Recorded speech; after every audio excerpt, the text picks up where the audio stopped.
Welcome to the Inspiring Leadership Podcast, where we seek to elevate your leadership and transform your workplace. My name is Dominic Siow. I'm delighted to be the host of this show.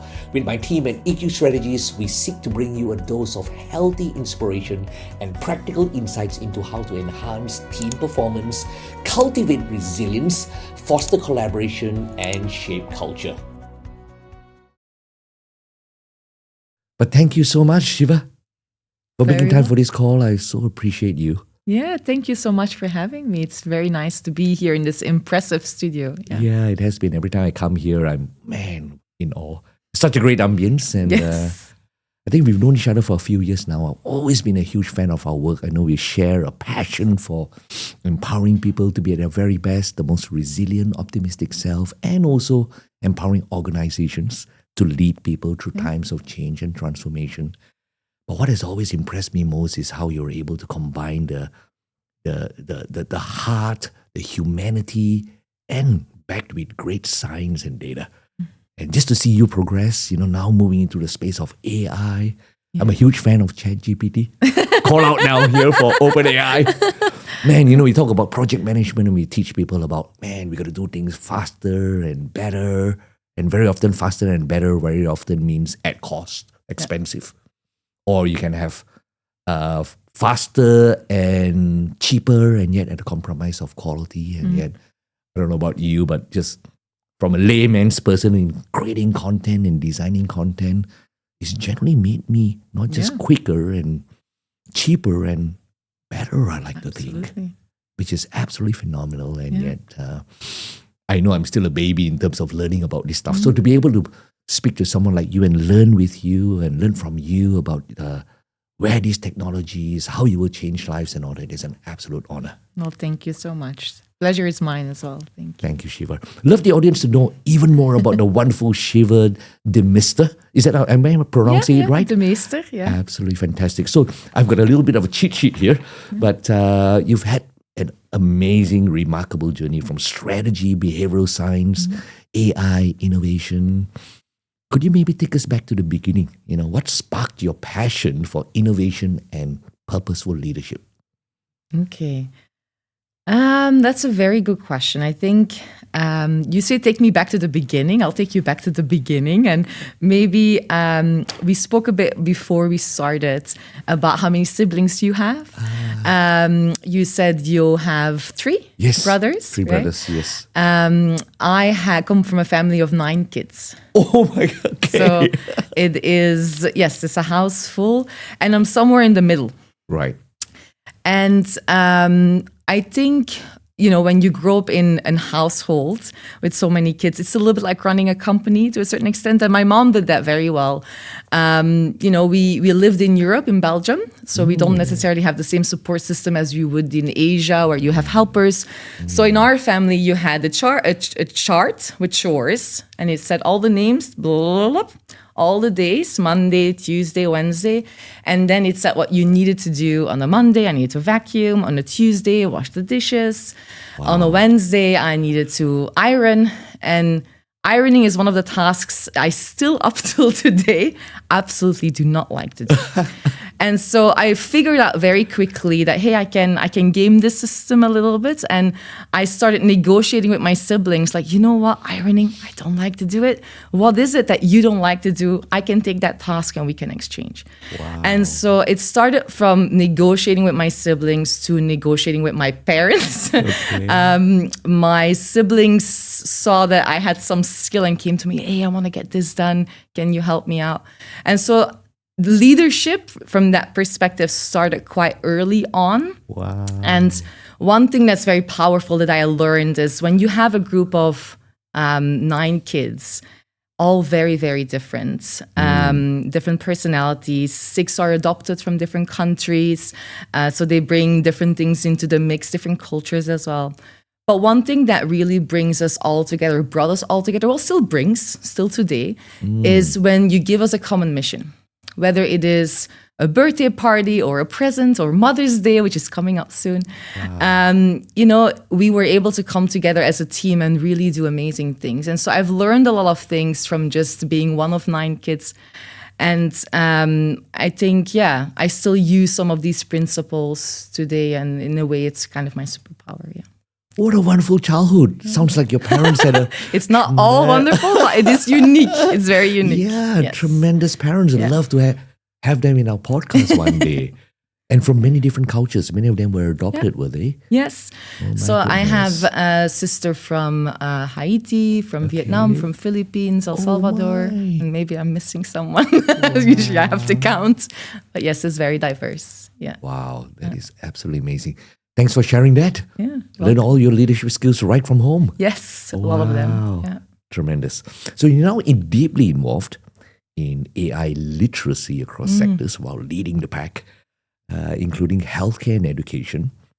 Was there a pivotal moment or project that kind of cemented your belief in AI as a force for good? You know, a lot of people are like fearful about AI. Where's this taking us? Is this good for the world? Is it not? I sense from you that you see that this could be a real force for good. Where did that belief? What sparked that?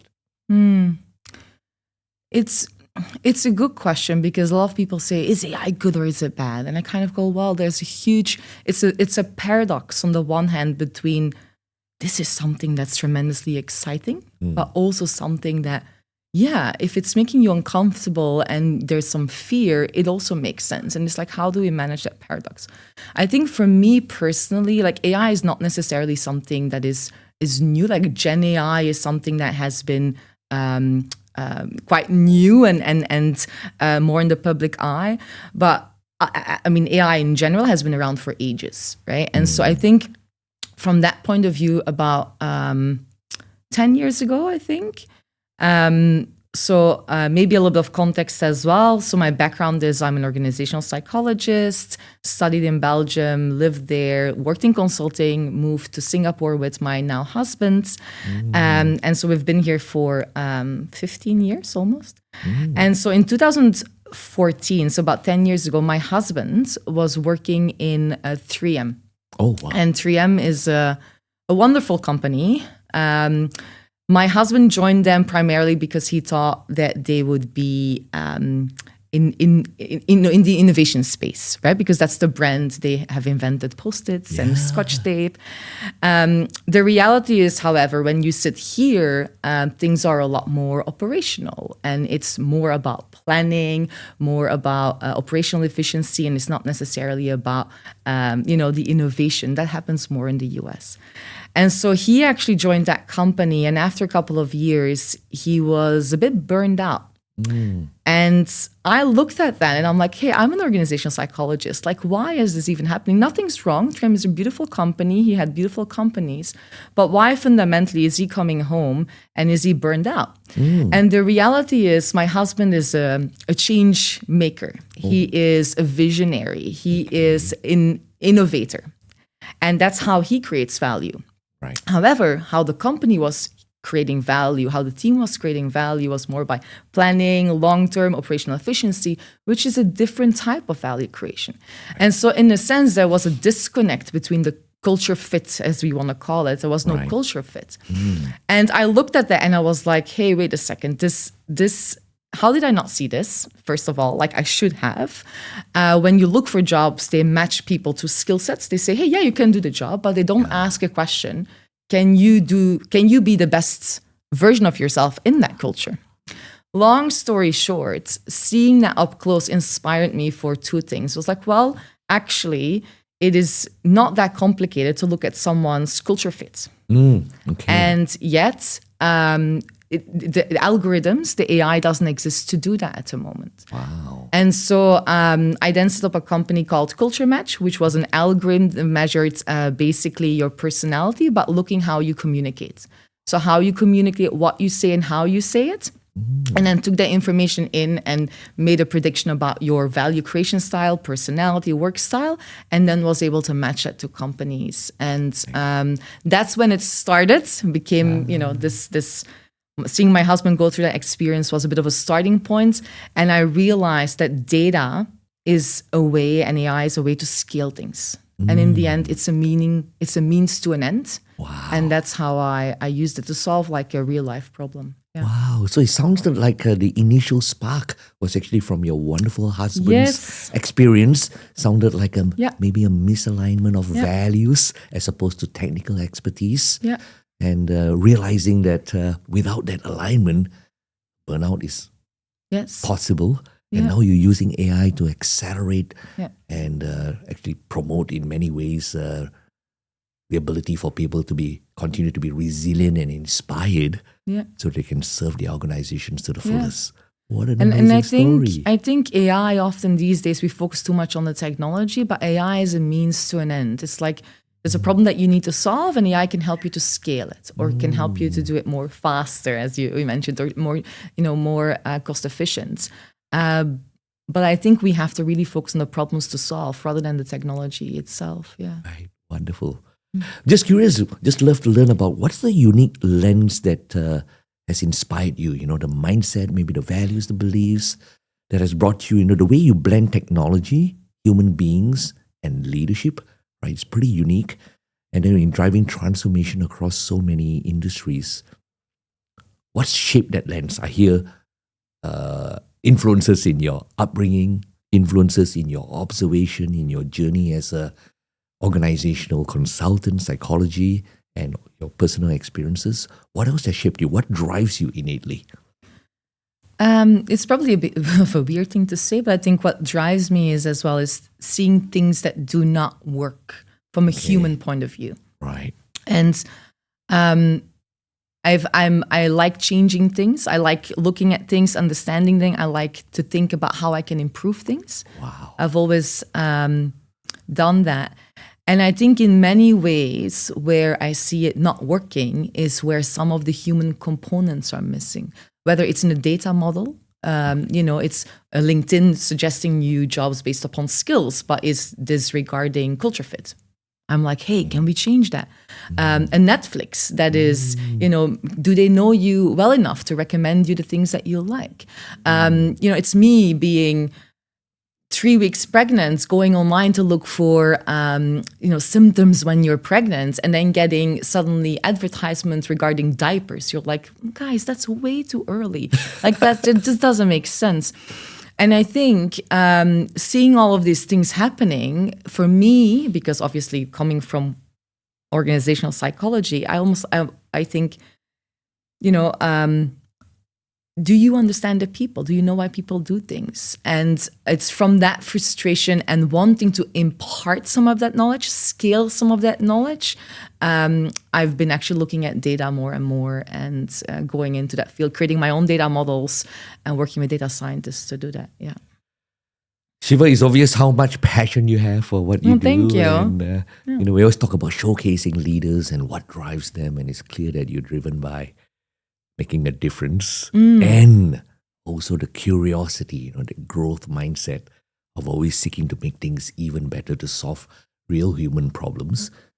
But always think innately wanting to touch human beings and looking at the human aspects is to be what drives you. Make Thank it you. count, yeah. Thank you. Yeah. I think our audience will be so inspired to see a model of that in action, and that's gratifying.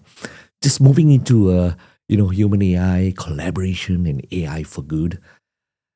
So much to fear around AI. I'm so glad about ChatGPT because even this script was produced and helped ChatGPT help me do this. So much fear around AI, clearly job loss, deepfakes, disconnection. Yet your work suggests a different story. What's a powerful example from your viewpoint of AI being used to enhance human connection or solve a deeply human challenge? It's interesting because I think we're only just getting started. There's so much more to explore. Earlier also you said AI for good, and actually it's interesting because about a year ago I pulled together a bunch of AI experts, and I said, look, there's something that we can do for good. We're all thinking about corporates and how to help corporates figure this out, but there's more to the society than this. And so one of the things that I realized is that you had COVID, you had the war in Ukraine, you have now Trump coming into the picture as well. But the UN initially had set up these sustainability goals. Right. And if you look at many of these sustainability goals, actually were far behind because it was COVID and because there's a war. And now, again, the economic crisis and what's to come. And so I said, look, one of the promises is that AI can really help education. And the hypothesis that we had is, look, we're behind of the objectives, but can AI help us to accelerate and make up for what has happened? And so with that, all of us came together and we were like, okay, how can we use AI for good, but more specifically for education? Right. Now, education in sustainability or just education in general? Education more for developing countries. Oh, Yeah. okay. Right. Got it. Yeah. So the issue very quickly comes down to, and we've explored this in different markets like Nepal, Cambodia. The issue very quickly is that they do not necessarily have access to computing power. They do not necessarily have devices. They do not necessarily have the connectivity. And so with that, at the moment, AI cannot even play a role. The infrastructure is not there. And so in a way, we have a lot of work to do if we want developing countries to also benefit from this, to kind of build that basic infrastructure for them to be able to leverage these technologies. And sadly enough, after a year of trying to explore, we concluded that it's probably better to stick to the Singapore market and help, here from a Singapore perspective. One of the things I'm doing is I'm advising to the National Library on how to enhance AI literacy for Singaporeans. Right. The government is very keen to help people age well with AI and robotics. Okay. And so aging, right. Aging well, Okay, yeah. Wow. So which is also for good. Yes. The issue is not that the technology is not ready for actually to kickstart these projects. The issue is that we human beings are not ready. Yeah. And that comes back to a lot of the fear that exists. If fear exists, we're not going to change. And we have to address that fear, and having conversations maybe like this or in small, safe spaces to address that fear is so essential. And we've been doing that with the library, getting people in, talk about this and talk about what the source of the fear is and look at, it is a paradox. It's exciting and there's fear, and we need to manage that paradox. And how do you deal with that? And then from there, go to identities. Identities will change tremendously. We did a session with teachers. And, it was a big group and I was standing in front, and suddenly someone stood up and said, I need to call it out to say that our job is still valuable. And he was very emotional. And I said, can you explain a bit more? And he said, well, sometimes we feel that with AI and everything that's happening, that our role will be made redundant, we will be replaced. And we have to keep reminding ourselves that we are valuable. And I think that was addressing the elephant into the room, that for many professions, people don't know what to do. Meaning, I don't know where my identity, I'm very good in imparting knowledge. And if now that job can be done by AI, what does that mean for me in my job? And so we have to address those things before we can go to even playing with AI.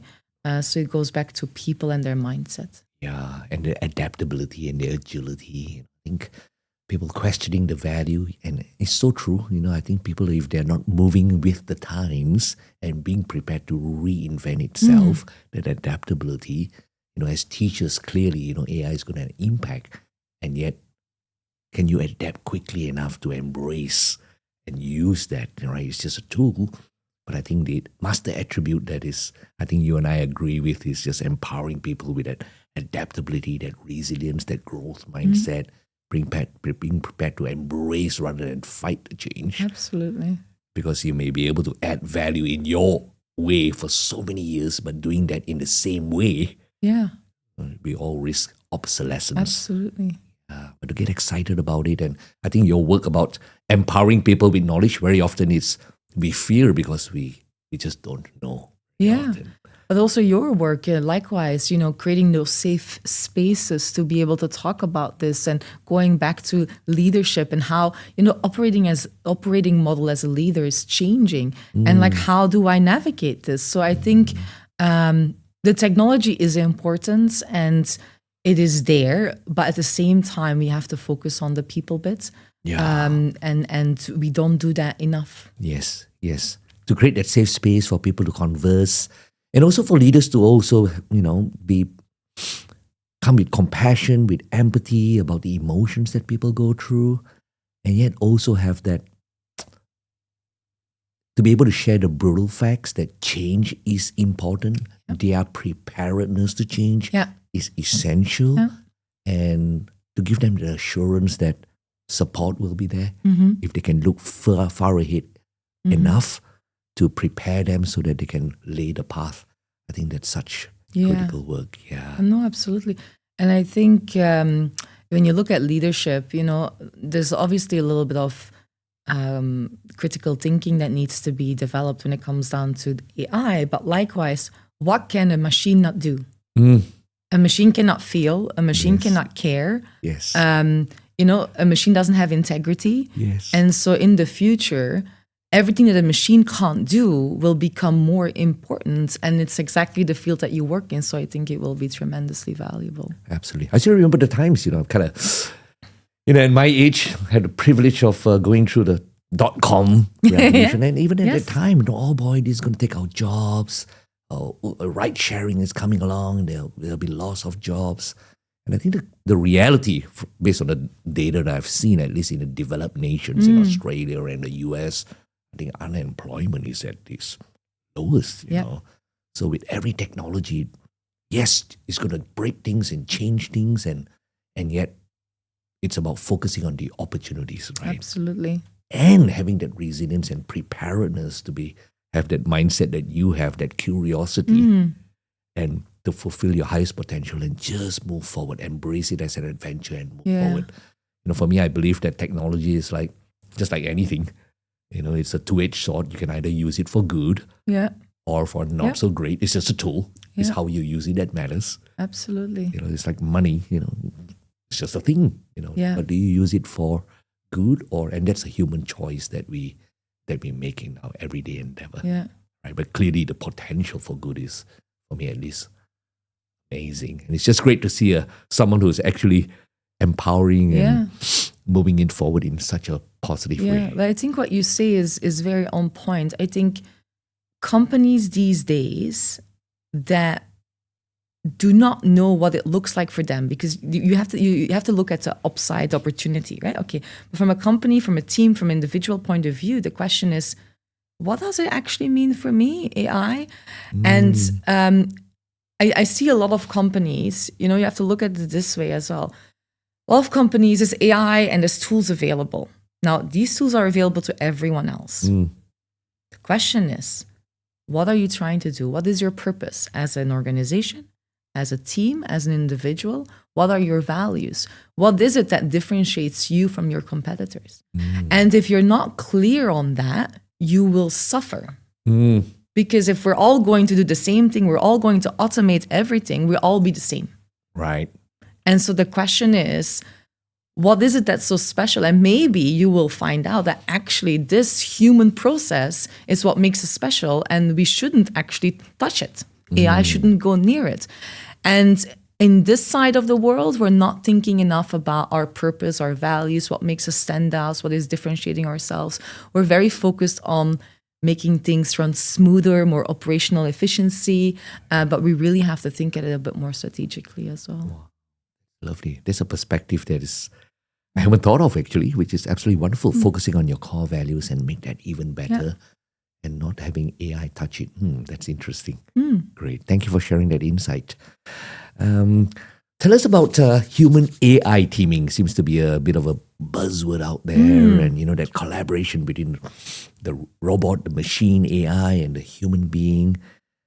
What do you feel is the effective teaming between human and AI look like, and how can we prepare our leaders and people to capture this? Right. It's probably useful to look at a specific context to make it bring to life a little bit. And so we did a project recently with healthcare professionals, so doctors. And there's actually a lot of good AI out there that can help doctors with diagnosis or with actually, treatment plans. Now, if you look at doctors, and we've all been to doctors, doctors are known for their knowledge and their expertise. Yep. Suddenly, step one is we're going to team you up with an AI.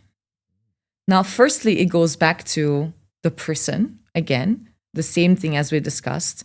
How do I see this? How does this affect my own identity? Am I a good doctor if I use AI? Am I not a good doctor if I do not use AI? Different people, different perspectives, but that's where it all starts. Now, the moment that you kind of are like, actually, I think it's better if I use it, which I do believe in. I think, it's almost like you have two brains. You're combining man and machine, and I think that's quite powerful. And you can learn from each other, right? So I see it as a very powerful teaming. Let's assume that they then also agree with that, which is not a given. Then the question is, how are we going to use this? Now, in the how, we have to be very careful of biases. Okay. Because what will happen if the AI goes first? The AI goes first and says, I think it's this. The risk might exist that the doctor is looking for what we call confirmation bias, evidence that is confirming. And so we have to really think, how is it that they're going to work together? Who is going to go first? And then what is happening? And what if they do not agree? How would we deal with that? What is the process for that? So we're not ready yet to just say, go and use it. It's actually a lot more complicated than that. Then it complicates the relationship, because whether it's a customer or a user, in this case, it's a patient. Patient comes into the door. Now, if you look at European guidelines, in Europe, you have to tell your patient that you have used AI. In Singapore, in Asia, it's not that strict yet. I don't think it will be ever that strict. But the advice is, yes, you can share, but, the rules are a little bit less stringent, I would say. Let's say that you share it because you think it's the right thing to do. Again, there's a patient sitting there that might or might not feel comfortable with that. And there is a little bit of an age. We discussed this in the car on the way here. There's a bit of younger people are generally more confident because they're more exposed to it. It's not always the case, but generally that's the trend, yes. But I've said, for this project, across to someone and who said, if my doctor is using AI, I'm walking out of the door. I'm not having it. And so there's a lot of complication in, it's not only are we using the right tool and is it good enough, right? Is it good enough and will it help us? It's not only about how do we do that, but it's also, does everyone trust it? And how do we communicate that trust? And I must say, there's not a hospital yet that has figured it out. And everyone is trying and experimenting. And there's a lot of work to do to make sure that teaming happens well from a human point of view. Wow. So fascinating, Sjiva. See, a lot of work. Absolutely. Confirmation bias, trust. Oh my goodness, helping people understand all of that. I must admit, very often when I seek the responses and it kind of confirms my thinking, I kind of very often have to pull back and say, pause, take a deep breath. Where are you getting that data from? Validate. Actually follow the link to check it. And you hear what you want to hear sometimes, and yet you that pause to say, let me just double check to make sure that this is okay, rather than this person is just wanting to please my response, right? Yeah, and it's in this case, is you're creating content. In a doctor's case, you might be dealing with someone's life, right? Yeah, absolutely. But I think it's also important what you mentioned is what ChatGPT or any language model, generative AI, is what they spit out, is that accurate? And I was at a dinner a couple of weeks ago. I was invited to an AI expert dinner. I felt very like, ooh. You are. And there were a lot of very important people from governments to corporates to startups, and I was one of them. So anyway, but someone brought up a question. Someone said something, there's still a belief out there that people think that ChatGPT should be accurate. And the question that they had received was, when will ChatGPT be accurate? And the reality is, when you look at that, you need to step back and actually understand what's happening inside the model. The model is a probability model. So it will give you the most probable answer. Right. So that, for exceptions, it's not a great model. For minorities, it's not a great model because they will give you the most probable answer given the data that it has. Right. And it will never be accurate.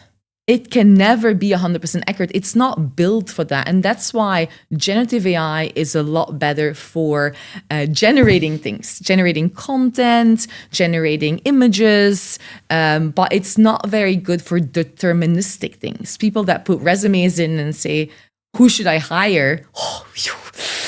That's something that, I get a little bit like, you can ask, what questions do I need to ask? You can use it to give you ideas, but it is not meant to give you an accurate answer. And people that are waiting for that moment to come, you can wait forever because the data model doesn't work that way. Wow. Yeah. So all those things like intuition and all that will always play a significant role. When I say always, we never know what the future holds, clearly. But right now, that's so super important, rather than totally just relying and trusting. And I think there could be a risk that we overdo that. Yeah, but the critical thinking, as you let me check the sources. Is this right? We should not give up on that. And it's very dangerous to not have that critical thinking in place, but always think, okay, I always double check and never take it as a given. Yeah. Well, thank you. Sjiva, maybe you can give us some experiences about organizations and how you're already seeing organizations redesign work and culture and strategy. Could you give us an example of maybe one or two leaders, organizations that are moving beyond AI gimmicks, right, to truly solve real world problems and deliver on the business strategy, using AI? To be very honest, when you look at multinational corporations, which is the majority of the work that we do, people have started to use certain things. You can see that they're using Microsoft Copilot because it's the easiest thing to do. I think they're still trying to figure out, what kind of AI they can use to really optimize processes. Right. A lot of them are going down the path of looking at the process, mapping it out, and then looking at where they can optimize it from a cost perspective, from a manpower perspective. And I think, that could be the first step to do.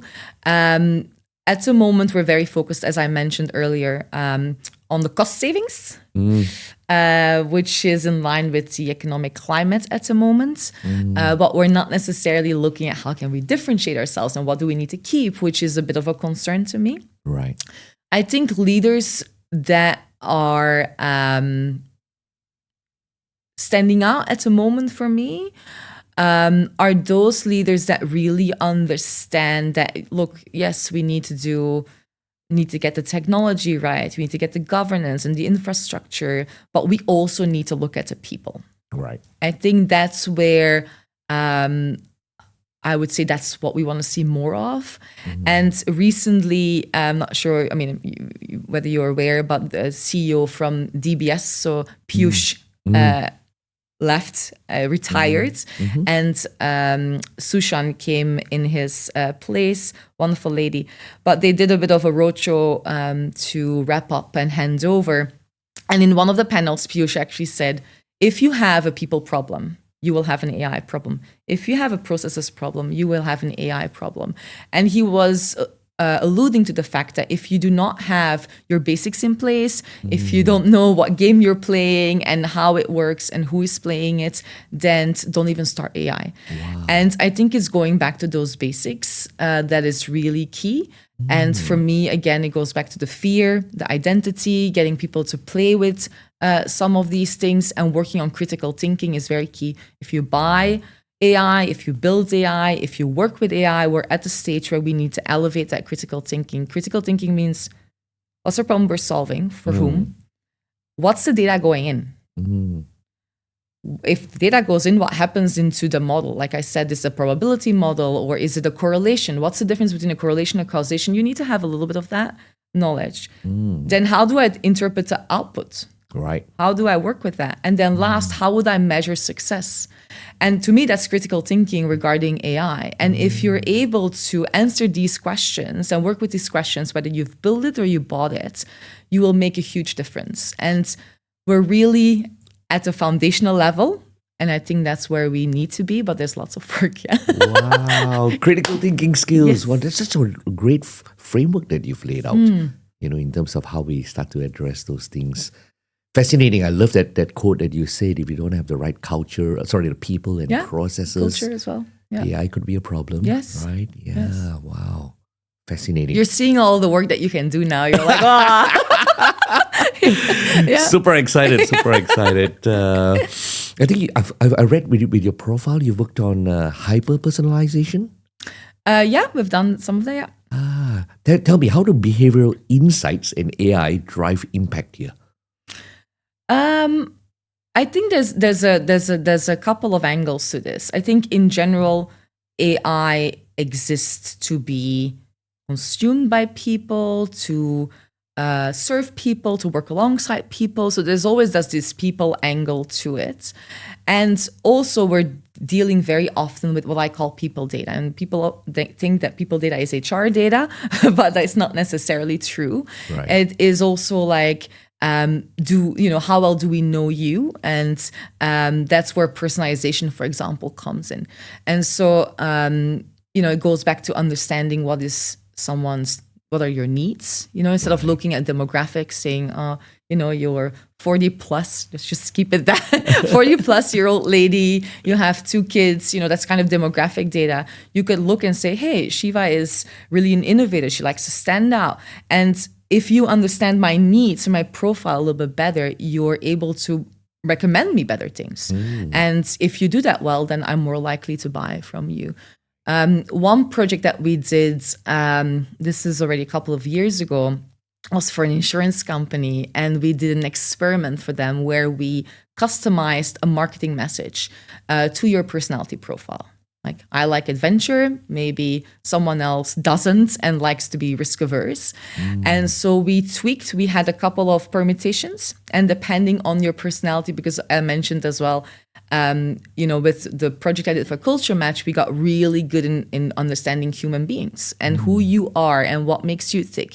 And so once you know that, the sky's the limit, because you can really customize messages to see whether that resonates more. And so what we did is we did a personalization of a marketing message based upon personality. And in that proof of concept, we had double the clicks if it was personalized versus not personalized. Wow. So, it's insurance. Okay. We still have to figure out how we use such a thing for good. Yes. But definitely in terms of getting you more sales, it is quite beneficial. Absolutely. As well. I can already see and imagine, medical, for instance, in the medical field, knowing my profile and recommending me stuff about, I don't know, reverse aging. Look even better as I get older. All that stuff. Yeah. Because there's so much knowledge and developments in that space. And it's just one example. It is, but you now say, reverse aging, and you have a bit of a laugh. But sometimes there's a very gray zone, and there's this example that is overused, but I still think it's a good story where someone was pregnant and they didn't know yet, but actually the company that was measuring the data knew. Ooh. And so they started sending her advertisements and she just went, why is this? And then the dad picked up on it because she was still living at home. It's like, why are you getting? And he was angry and went to the company. And then they found out that actually she was pregnant and they picked up on it from the data. And they didn't know it themselves. So again, there's a fine line because there's a lot of things that we know. And I don't want to scare you, but we all have mobiles and, telecom knows a lot about you. Where you are, that we're here at the moment. They might be listening in, some companies are listening in through the mic. There's lots of data that they know. There's not a lot that they use yet. And it's finding where that zone is of, it being accepted and where not. Yeah. Wow. Well, clearly one of the spaces that when you talk about it, AI is an opportunity for good or a challenge. It's all about choices. But clearly, there are many people in organizations that are worried about their roles and how this will change their jobs and all that kind of stuff. I think just in the last few days, being in Singapore and going to Grab drivers, and I think you probably have some of the most experienced professionals who used to be experienced professionals who are driving a Grab. You tap on your shoulder when you're in your 40s or 50s, and very often that's like, man. So yeah, they used to be, you didn't know all the streets, and that was something to be proud of. Like they didn't need a GPS. It's like they know everything. Correct. How would you suggest for organizations to prepare their leaders and people to address this fear that their roles or their jobs are going to be obsolete? I mean, create a safe, psychological safety. So sounds always, so tough to do. I've noticed that even when I ask in projects, like, oh, is there any fear? And then a group, they will say, no. But then when you're having, a coffee near the coffee machine, or you're having a glass of wine, I do like to have a glass of wine. They should have prepared that one. It's a bit early. Like then it comes out. Like if you dig a little bit deeper, it does come out, and it goes beyond like, we're afraid to be scammed. And there's sometimes really fundamental fear, and we need to address it, talk about that. And I think creating that psychological safety is so important, and start with the leader themselves. A lot of leaders haven't figured out like what this means for them. And obviously when there's uncertainty, the narrative, whether it's the team or the organization narrative, is so important to give people a sense of safety as well.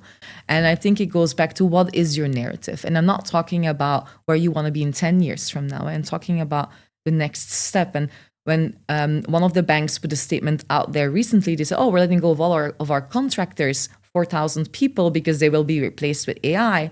Not only did those contractors feel a bit like, but the entire population felt like, but that means we're next. And what does that mean?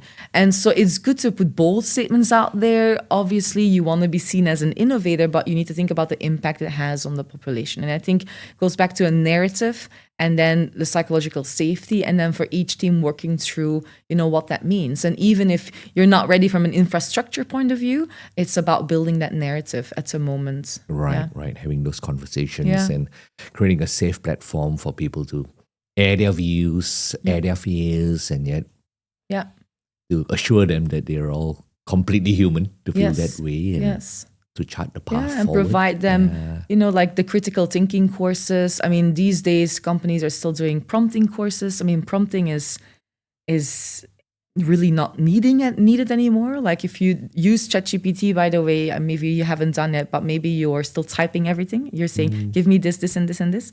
So, I don't have my phone. But I can show you later. There's actually, you just on your phone and also on your laptop, the phone is easier. There's a speaker function. And so I just go, hey, this is what's going to, I talk to it like I would talk to like an intern. And I say, this is what I need, and in 2 minutes, you've said a whole lot more than you have to type, right? So the idea of prompting is really changing to a conversation at the moment. And I'm saying, hey, can you let me know what am I missing out? Can you, if you write something, can you use the tone of voice of this type of person to make it sound not like ChatGPT? And so there's a lot of things that now you can do just by talking to it. Right. And so even that's changing. Machines are becoming more intelligent. So I think walk away from checking the box on training such as prompting and really trying to build that muscle, as I said, on critical thinking. Wow. Thinking about the data going in, how it's processed, what's coming out, and are we solving a problem and how are we measuring it? That's it. Yeah. Thank you. Raising the highlight for me, again, putting into the spotlight for me the importance of critical thinking as a skill, I think a life skill during these times especially. This has been an absolutely enlightening conversation. I've taken so much value from it. Just curious, what's one principle, Sjiva, or mantra that keeps you grounded, during these times of change and disruption, what is the one principle that keeps you grounded? Grounded. Okay. I think what keeps me grounded is not really a principle, but I think what keeps me grounded is my family. That's beautiful. Yeah, I'm a very ambitious person, but more from I want to make things count a little bit. I want to make sure that my life on this earth is spent well and I can contribute. And it's not always smooth sailing. And so I think what really keeps me grounded is that, hey, your kids and being a mom, being a partner is so important. A lot more important than changing organizations. And so I think that coming back to that every night keeps me grounded on that is what counts. Yeah. Thank you for reminding us. The most important thing that we want to remind ourselves in our life is that we are human beings, not human doings. And as human beings, it's all about knowing that we're here, brought on this planet to make a difference, to be purposeful with our most important asset, our time, to be amazing role models to our children on how to be that way. Sjiva, is there one last maybe call to action, something that you encourage for our listeners to take on as a result of this conversation we've had today, so that they can be even more ready and be excited and optimistic about the future? Is there one call to action, perhaps? Yeah, maybe something to keep in mind is that, okay, so if you ask your kids, and we're talking about my kids, so if you ask your kids to swim, it's a new skill. They've never done it before. It's just like AI. A lot of people out there have never used it before. So you ask them to do something new. How would you go about it? And sometimes thinking in a metaphor like that is actually helping you to take a step back. I'm not just going to throw my kids in the water and be like, hey, you'll learn how to swim. You know that won't work. Nor will you let them near to a pool if they don't know how to swim. And so likewise, when we're introducing AI, and that's requires a new mindset, a new skill set into an organization, we have to take a step back and say, okay, how can I support? In the beginning with two hands, then one hand, then letting go and still observing, and then being like, okay, you got this, off you go. And it's the same for an organization and people. We just do not throw people into the pool and expect them to swim. We need to help them, and we need to set up a system to support them. And so I would like to leave them with that metaphor: is help them how to swim. Yeah, that's such a great message. Thank you so much, Sjiva. Thank you for having me. It was a Thank pleasure. you for your generosity of time and bringing your humanity to this conversation. I know our audience will want to know how they can reach out to you and connect with you, and we'll certainly have all those details in the show notes to this conversation. But on behalf of Team EQ Strategist and myself and the wonderful audience out there, thank you. Wish you the very best in your journey. Look forward to finding opportunities to collaborate and touch lives together. And we're certainly a huge fan of your work. Same likewise. And I think you have a lot of things that will even be more important as we enter this AI age, is bringing back that human leadership and empathy, resilience, and safe spaces. So I think there's lots of value in that. So thank you for contributing that. Yeah. Thank you, Sjiva. Thank you. You rock. You too.